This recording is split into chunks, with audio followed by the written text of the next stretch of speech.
Happy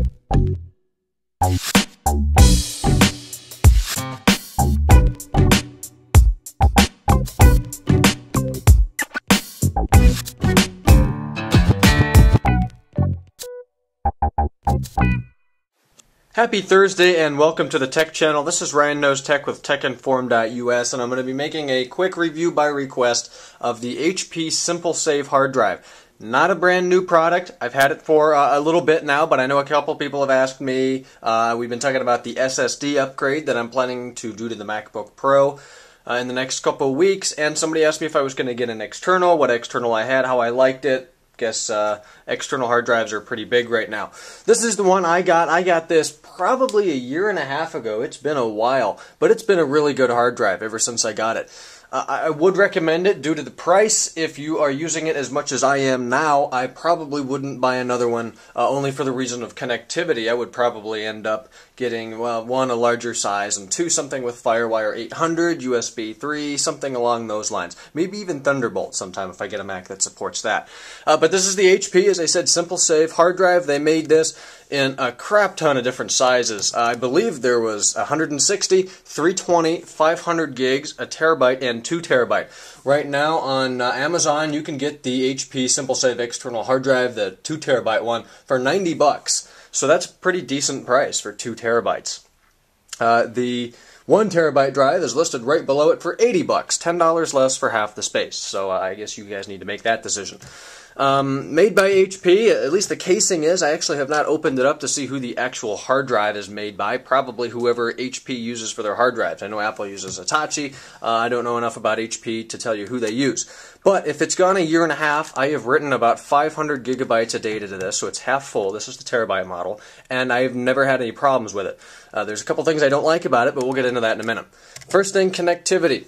Well, it's pretty basic here. You've got a power connection, which it comes with about a 6-foot power cord, pretty standard. And then I believe it is micro USB that is going to go to a standard USB 2.0. So that's going to give you 480 megabits, providing you know, everything else is perfect.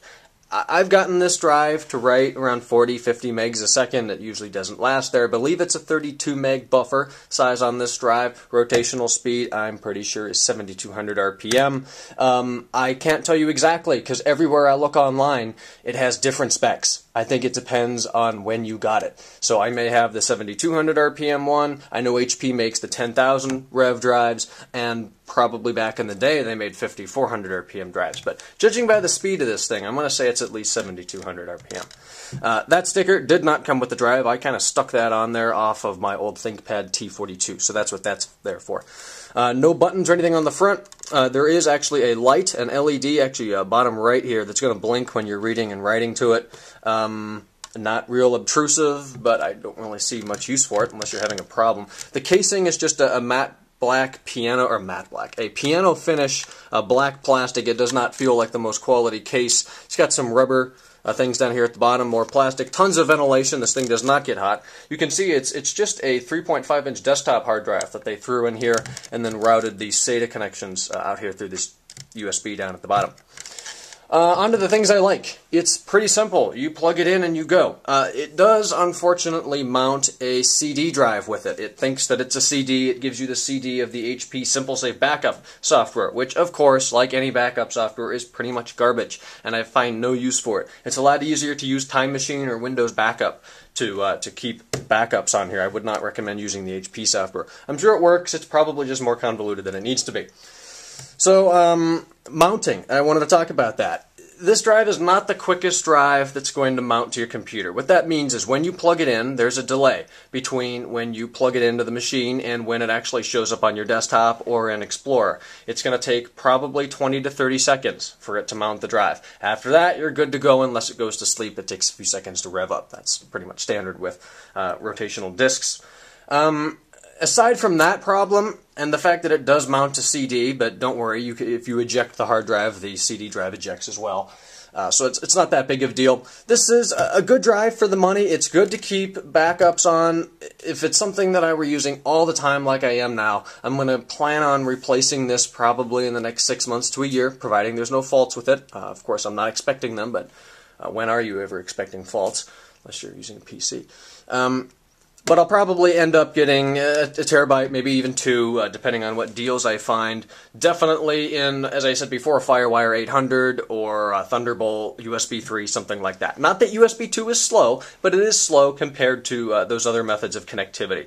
So good hard drive, decent speeds, a little bit long to mount, pretty cheap case, but it gets the job done. Again, I got this, I just wanted to make some backups of my PCs that I used to use because I was always restoring Windows and I wanted to have files. But using this every day to back up a vlog and the tech videos too, which is about 1 gigabyte every day. It's been quick, it's been reliable as hell, and I plan to keep on using it until something goes wrong. So those are my thoughts on the HP SimpleSave hard drive. This happens to be the terabyte, as I said before. Thanks for watching this video. Our website is techinform.us. Please subscribe to my channel if you like what you see. My Twitter is twitter.com/JamesRSchultz, and catch me live on Tuesday nights between 8 and 9 p.m. Eastern Time on ustream.tv/user/techinformus. Again, thanks for watching. I'll talk to you guys next week. Have a fantastic weekend. Bye-bye.